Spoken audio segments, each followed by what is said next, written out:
Olá a todos do grupo de estudo sobre direito dos animais. Quem está falando aqui é Anderson Vale. Bom, esse é um documento, né, é um vídeo que trata de um documento cujo objetivo é servir de minuta para a implementação de um comitê de ética no Centro de Controle de Zoonoses do Distrito Federal. E apesar desse documento estar voltado para o DF, ele pode servir de modelo para qualquer município que tenha interesse no bem-estar animal.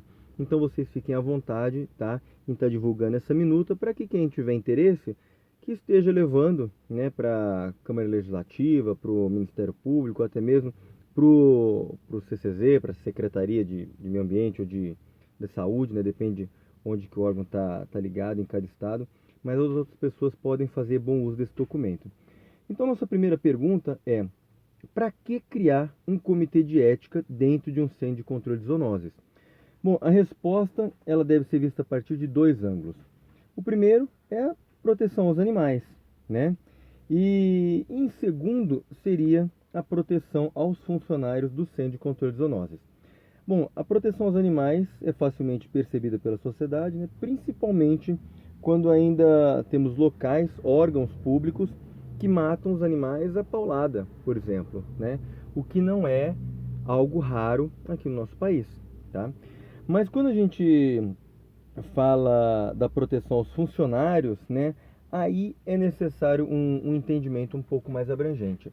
Então, vamos pensar naquela situação de por exemplo, um cachorro bravo, né? Que está lá no Centro de Controle de Zoonoses. Esse funcionário não tem muitas vezes o que fazer com esse animal. E ele acaba por preferir matá-lo. E o termo é matar, não é eutanasiar, porque você não está fazendo isso em prol do bem-estar do animal, então é matar mesmo. E o que acontece? Se o funcionário se recusa, tá? Pode ser que esse animal vá para adoção.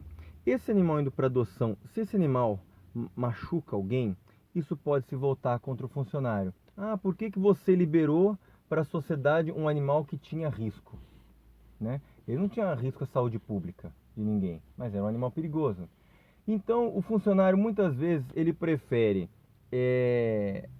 matar o animal, ou seja, a corda arrebenta para o lado mais fraco, do que correr o risco de lá na frente poder ter que responder do porquê que ele aceitou não matar esse animal, em vez disso doar para alguém, né, dar uma outra destinação. E quando você tem um comitê de ética, esse comitê de ética pode respaldar essa decisão. Então isso alivia a situação do próprio funcionário. Mas claro, a gente sabe que existem condições, por exemplo, no Centro de Controle de Zoonoses, teve um caso de um gato, um filhote de 3 meses, que foi morto porque foi considerado um animal agressivo. É um filhote.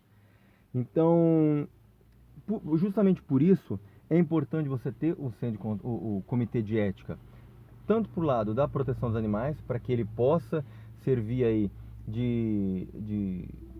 vamos dizer assim, para que ele possa dar transparência pública para a sociedade, né, com relação ao bem-estar animal, mas também para a própria proteção dos funcionários, das pessoas que trabalham no Centro de Controle de Zoonoses. Vou dar um outro exemplo. Recentemente, o Centro de Controle de Zoonoses estava usando animais estava testando procedimentos em animais, né? Vai responder agora no Ministério Público, porque isso é crime, né? Não tinha autorização para fazer isso, tem que usar métodos alternativos, enfim, tem toda uma legislação que embasa esse tipo de atitude, mas eles estavam lá no final de semana testando, fazendo procedimentos, furando, machucando o animal para aprender como é que se faz. Fizeram besteira? Fizeram besteira. Se tivesse um comitê de ética, não estariam agora respondendo à justiça. Então, vamos começar aqui, tá, pelo artigo. Aqui em cima, né, a gente tem o preâmbulo, né?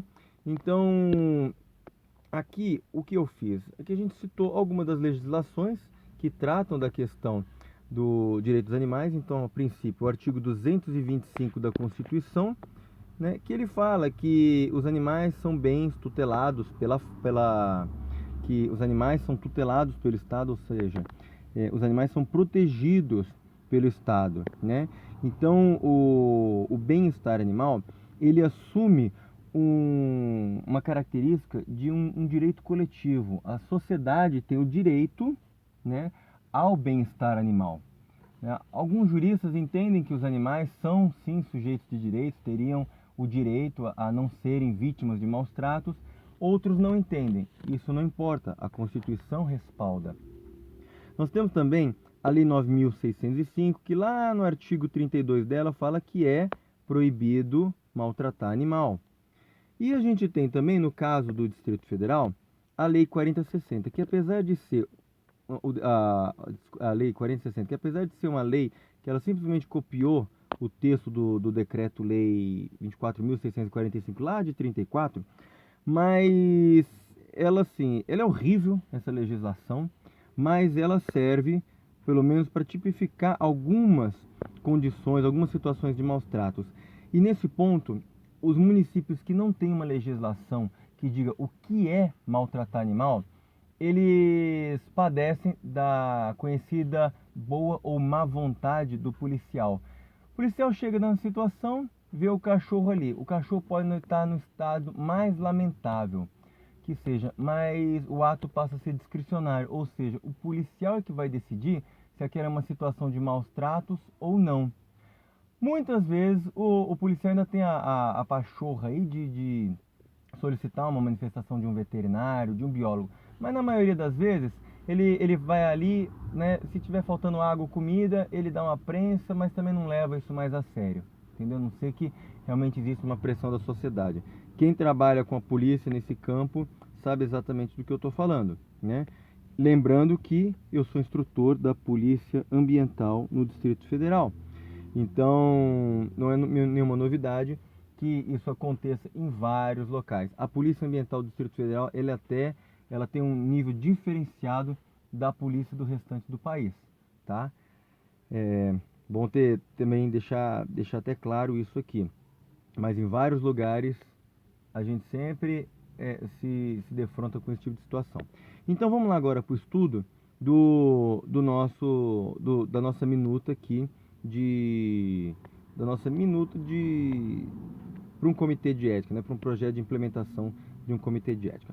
Vamos aqui, olha, no artigo 1º, a gente tem, né, que basicamente é criar uma comissão de ética de bem-estar animais, né, com capacidade de atuação e deliberação autônoma, sem que haja um vínculo hierárquico, e o seu estatuto de funcionamento, conforme segue. Então, a partir de agora, a gente começa a definir como é que vai ser instituído o CBEA.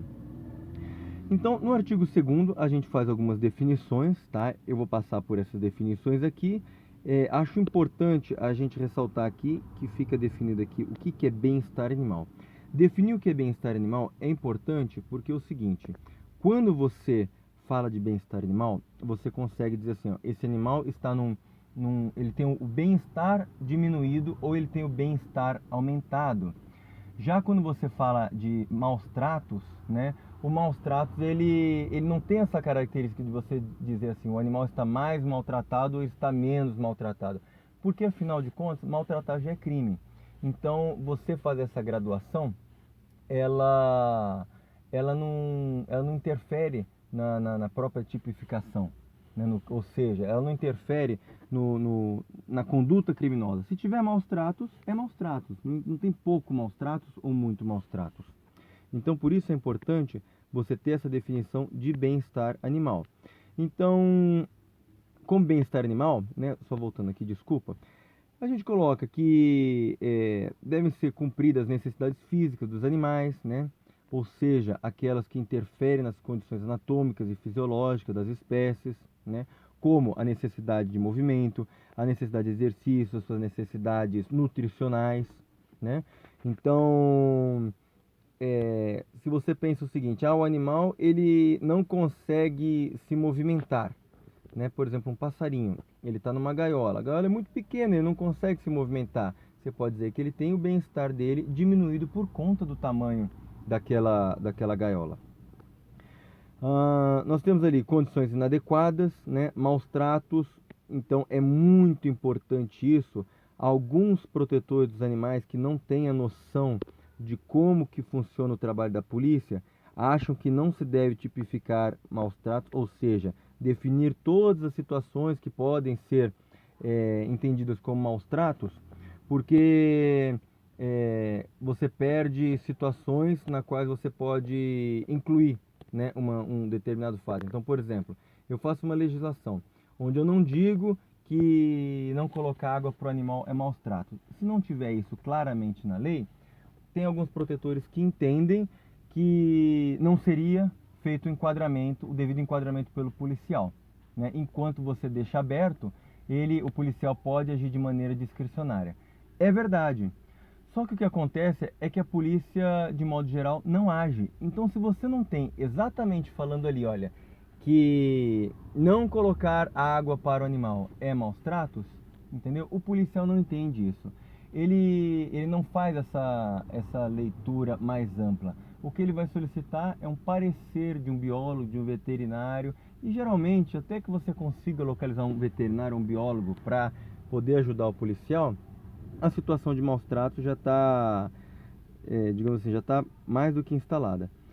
Bom, a gente define o que é animal doméstico, o que é animal com histórico de mordeduras, animal agressivo, animal recolhido, animal apreendido, a eutanásia, né? O que é abandonar animais, alimentação adequada, recolhimento de animais, hospedagem temporária, manutenção, manejo, apreensão de animais, resgate, registro e identificação. Todos esses termos, a leitura aqui do texto já diz, então, muito claramente o que eles são. Então, não vou perder tempo com essa parte. Vamos para o resto do nosso projeto. E caso alguém tenha alguma dúvida, pode entrar em contato comigo e eu vou respondendo, tá bom? Então, aqui no artigo 3º, a gente coloca quais que são as finalidades do CBEA. Então, o CBEA, esse comitê, ele tem a finalidade tanto de orientar, como de fiscalizar as ações do CCZ e também de analisar, emitir parecer, aprovar procedimentos. Isso é muito importante, tá? Então, aprovar procedimentos, é claro que aqui você não vai poder imaginar que assim, poxa, cada ato que um veterinário, por exemplo, for fazer, ele precisa de uma autorização do CBEA? Claro que não, né? Mas o CBEA, ele pode criar procedimentos operacionais padrão.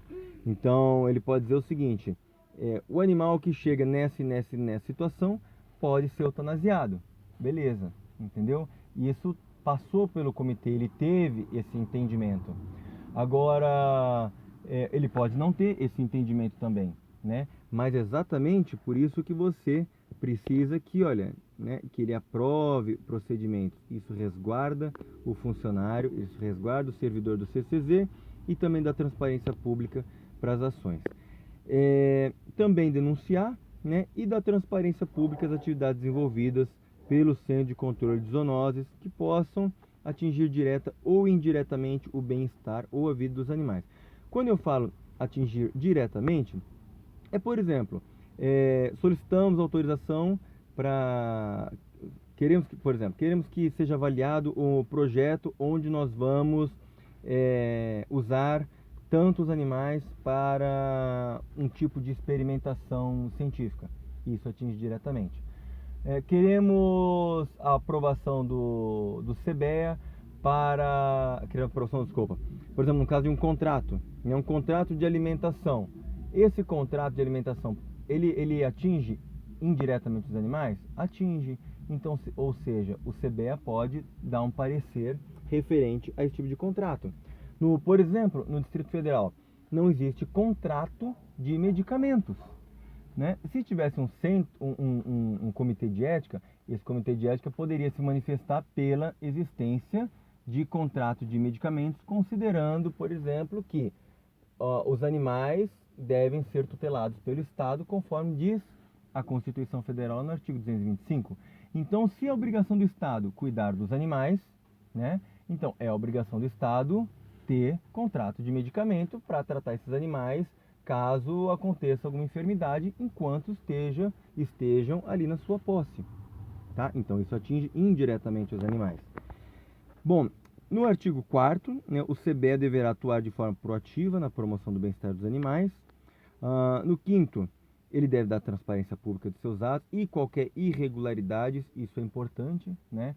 Passa a ser uma obrigação do CBEA comunicar às autoridades. Isso a gente quebra as pernas do corporativismo que existe dentro do Centro de Controle de Zoonoses. Por exemplo, o servidor tal ali fez uma besteira, pô, olha, fez um procedimento ali e intoxicou o animal. Por exemplo, algo que é muito comum no Centro de Controle de Zoonoses do Distrito Federal é aquelas lavagens que eles fazem de manhã com água sanitária, que fica um cheiro insuportável ali dentro, né? E eles não tiram os animais para fazer essa limpeza. Essa limpeza é feita com os animais. Então o que acontece? O CBEA pode se colocar contrário a esse tipo de procedimento. E pode apontar essa irregularidade, né? E pode inclusive levar isso a um lado mais sério, fazendo denúncia ao Ministério Público disso. Agora, você esperar que um próprio funcionário vá solicitar a outro servidor que não faça esse tipo de procedimento, aí o cara pensa, pô, eu vou trabalhar com esse cara mais 35 anos da minha vida, né? Esse cara vai me odiar o resto do tempo que eu tiver aqui. Será que eu vou criar confusão com o meu colega por conta de cachorro? Vou, não vou, vou, não vou? Não vai, né? Não crio. Então, esse tipo de situação, com um comitê de ética, você impede. No artigo 6, no artigo 6º, fala que o CBEA se orientar pelos princípios da legislação brasileira e também pela Declaração Universal dos Direitos dos Animais. Quem não conhece a Declaração Universal dos Direitos dos Animais, é importante dar uma lida nela, tá? Lembrando que o Brasil não é signatário à Declaração Universal dos Direitos dos Animais. Apesar do Brasil ter todo um discurso com relação à proteção à fauna, esse é um mero discurso político. Esse é um mero discurso para enobrecer a nossa fauna, mas na realidade o que a gente sabe é que pouquíssimas ações são feitas aqui no Brasil em prol dos animais. Então o Brasil ele não é signatário dessa declaração, mas apesar do Brasil não ser, o CBEA deve se orientar por essa normativa. Com relação ao item 7, nós temos aqui com relação às competências do CBEA. Então, dentre as competências, né, isso aqui eu acho que está até bem claro, né, esse artigo aqui, mas eu vou dar uma passada por cima. Então a gente tem como cumprir e fazer cumprir nos limites de suas atribuições o que está disposto na legislação, requisitar, examinar, deliberar e emitir parecer referente à constituição de procedimentos padronizados pelo CCZ. Então, como que o CCZ deve se portar em relação ao direito dos animais, né? O CBEA também pode requisitar, examinar, deliberar, emitir parecer referente à realização dos procedimentos de obras, compras, contratos, enfim, tudo que possa impactar o bem-estar dos animais. Existe a questão também de manter cadastro atualizado dos procedimentos de recolhimento, recepção, tratamento, enfim, o que é feito com os animais no CCZ. Isso é importante porque nós sabemos de casos onde desaparece a ficha do animal. Eu, por exemplo, quando adotei um dos animais no CCZ, aqui no DF, levei comigo a ficha de anamnese do animal. Eu levei todas as informações clínicas desse animal comigo. Então, né, por um descuido ali do funcionário, que pegou e entregou para mim tudo. Quer dizer, ele perdeu todo o registro dele com relação àquele animal. Enfim, temos também aqui expedir no âmbito de suas atribuições certificados, pareceres que se fizerem necessários, acompanhar o desenvolvimento de atividades com animais por meio de consultas documentais e de visitas aos locais dessas atividades, né? Comunicar de val e oferecer denúncia à Delegacia de Meio Ambiente com cópia para o Ministério Público, publicar todos os seus atos e irregularidades, tomar conhecimento em canal de comunicação oficial na internet, ou seja, é a transparência pública. Receber denúncias de abuso ou notificação sobre fatos adversos que possam ter ocorrido nas dependências do CCZ, requerer do CCZ e dos órgãos responsáveis a aplicação de medidas visando o bem-estar dos animais, notificar imediatamente a DIVAL e as autoridades ambientais ao ocorrência de qualquer acidente ou irregularidade, que ele tome conhecimento, estabelecer programas preventivos e de inspeção para garantir o funcionamento adequado dessas instalações e formar subcomissões compostas por outros profissionais para auxiliar nas suas atividades. Eu acho que aqui o texto está bem claro, né? Bom, vamos para frente aqui. No artigo 8º, nós temos assim como que será as ações iniciais de trabalho do CBEA. Então, essas ações iniciais, elas estão voltadas para o CCZ aqui do Distrito Federal, mas, basicamente, a situação de outros centros de controle de zoonose também passa pelas mesmas dificuldades. Então, novamente eu coloco, se esse vídeo acabar por acaso sendo visto por um protetor de um outro estado, né, cujo CCZ sofra de problemas como falta de transparência pública, animais que são mortos de forma indevida, enfim, procedimentos errôneos, né? E se alguém de fato quer implementar um comitê de ética, então aqui nesse artigo 8º a gente tem as orientações iniciais. No artigo 9º, né, também seguindo a mesma linha, a gente tem a questão da constituição e organização do CBEA. Então, é importante pensar o seguinte, que o CBEA, ele é um comitê de ética. Ele é um comitê de ética preocupado com o bem-estar animal. Mas não é porque ele está preocupado com o bem-estar animal que ele vai simplesmente pensar só no bem-estar do animal, né? Vamos pensar que é o seguinte, o Centro de Controle de Zoonoses não é uma ONG de proteção aos animais, não é uma entidade de proteção aos animais, não é nada relacionado à proteção dos animais. A proteção dos animais é uma obrigação intrínseca do trabalho que é realizado lá dentro, mas não é a finalidade fim. A finalidade fim de um centro de controle de zoonoses é o controle de zoonoses, é fazer política pública, né? Não é proteger os animais. Então o que acontece?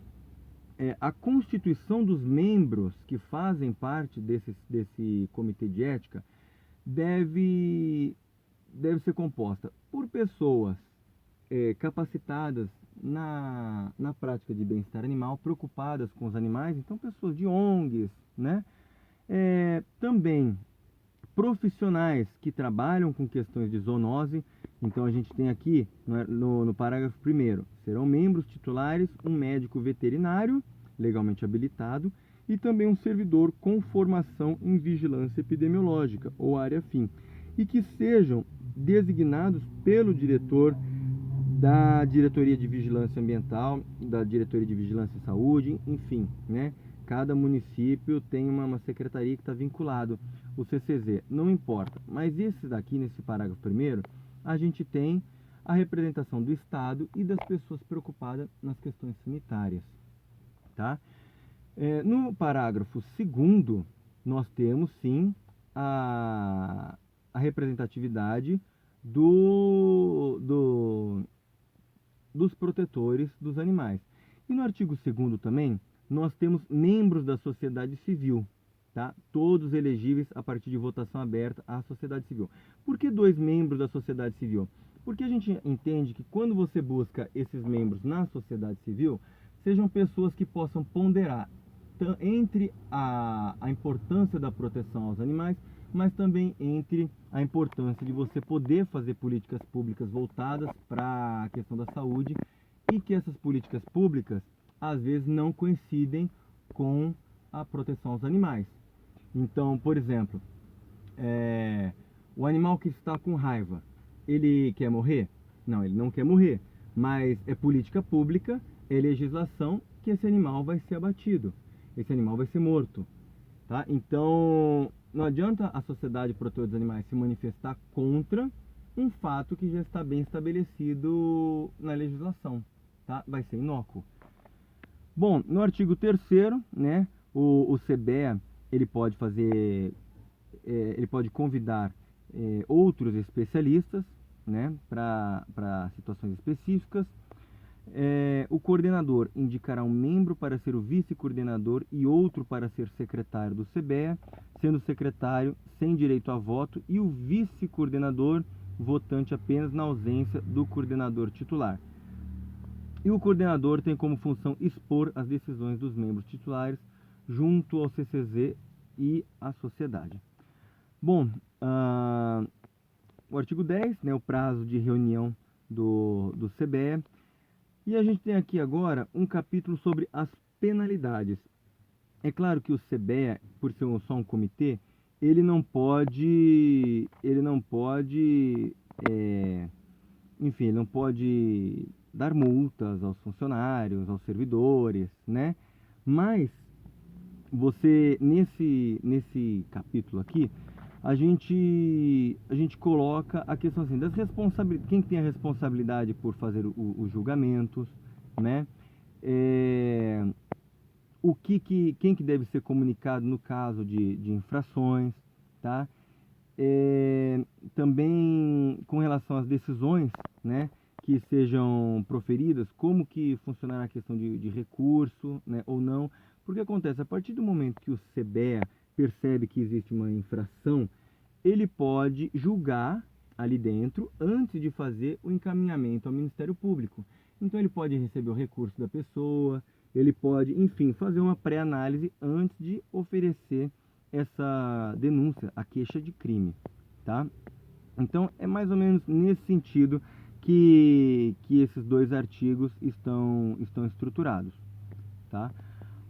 E também a questão seguinte, também, por outro lado, importante ressaltar que o CBL também tem a responsabilidade caso ele cause algum prejuízo nas suas ações à diretoria de vigilância. Então ele também responde igualmente aí pelos prejuízos que ele venha a causar. No 13º, né, agora a gente tem um capítulo aqui das disposições finais. Então no artigo 13º, a gente coloca aqui que os documentos emitidos pelo CBEA para auxílio na tomada de decisão serão encaminhados à diretoria de vigilância ambiental. Os questionamentos encaminhados ao CBEA por outros órgãos ou entidades, né, serão remetidos diretamente ao interessado com cópia para a diretoria de vigilância ambiental. Isso daqui, por que a gente está fazendo, né, essas considerações finais? É para amarrar, tá? É para amarrar o CBEA na própria estrutura, mesmo que de modo informal, mas como assim? Ele é um vinculado não vinculado. Ele tem que prestar conta de todas as suas atividades para a diretoria, tá? Então ele não é subordinado, mas ele deve sim prestar todas as informações, né? Temos aqui no artigo 15 a questão da transparência pública, que o CCZ ele não consegue dar, então passaria a ser função desse CBEA, tá fazendo essa comunicação à sociedade. Isso é importante porque a partir do momento que o CBEA ele tem que informar a DIVAL, né, a vigilância sanitária, ele tem que dar ele tem que dar, assim, prestar contas, digamos assim, à diretoria. O CBEA nunca vai ter uma matéria, por exemplo, publicando, dizendo que está acontecendo alguma irregularidade dentro do Centro de Controle de Zoonoses, que de fato a diretoria já não tenha conhecimento e que já não tenha tido tempo também para tomar as devidas providências. Então isso evita com que informações cheguem distorcidas à sociedade. Bom, o CBEA, no caso, também terá que publicar o seu próprio manual de procedimentos, né? Também deliberará sobre o seu estatuto e o orçamento necessário para as atividades do CBEA serão estipulados pela DIVAL, do qual também dar-se-á transparência pública. Por que isso? Porque o que acontece?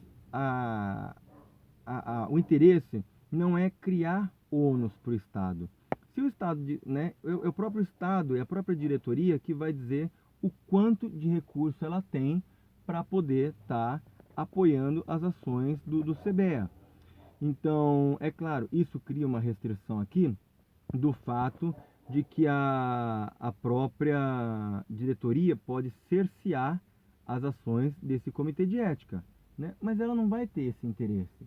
Não vai ter interesse porque é o seguinte, o CBEA pode publicar aí da transparência pública falando que dessa má cooperação, digamos, da diretoria. Os procedimentos que o CBEA faz são de responsabilidade da diretoria e ela não tem pernas para fazer. Na maioria dos centros de controle de zoonoses não tem pernas para fazer. Então o CBEA, ele vem só, de fato, para apoiar e para instruir realmente a diretoria, tá? Então ele vem com o objetivo de dar transparência pública, de auxiliar, de promover o bem-estar animal, de proteger os servidores públicos, enfim, ter transparência pública, né, é uma medida que ela é sempre positiva. Só não dá transparência pública quem tem algo a esconder. E a gente de fato acredita que os órgãos, né, não tenham o que esconder. Eles de fato querem progredir, querem melhorar, mas muitas vezes estão presos, né, estão engessados na sua própria estrutura e por conta disso não conseguem de fato dar transparência para a sociedade, dar a devida transparência que a sociedade mereça, tá? Muito obrigado por assistir esse vídeo. Se puderem compartilhar, se puderem fomentar tecnicamente outras pessoas que tenham interesse em continuar com esse projeto, tá? Os animais agradecem. Tenham todos aí bons estudos. E, claro, quem tiver alguma dúvida pode entrar aqui no meu Facebook, tá? É Anderson Vale, tem essa logomarca aqui, então fica fácil de localizar. Gente, então até a nossa próxima aula, nosso próximo vídeo.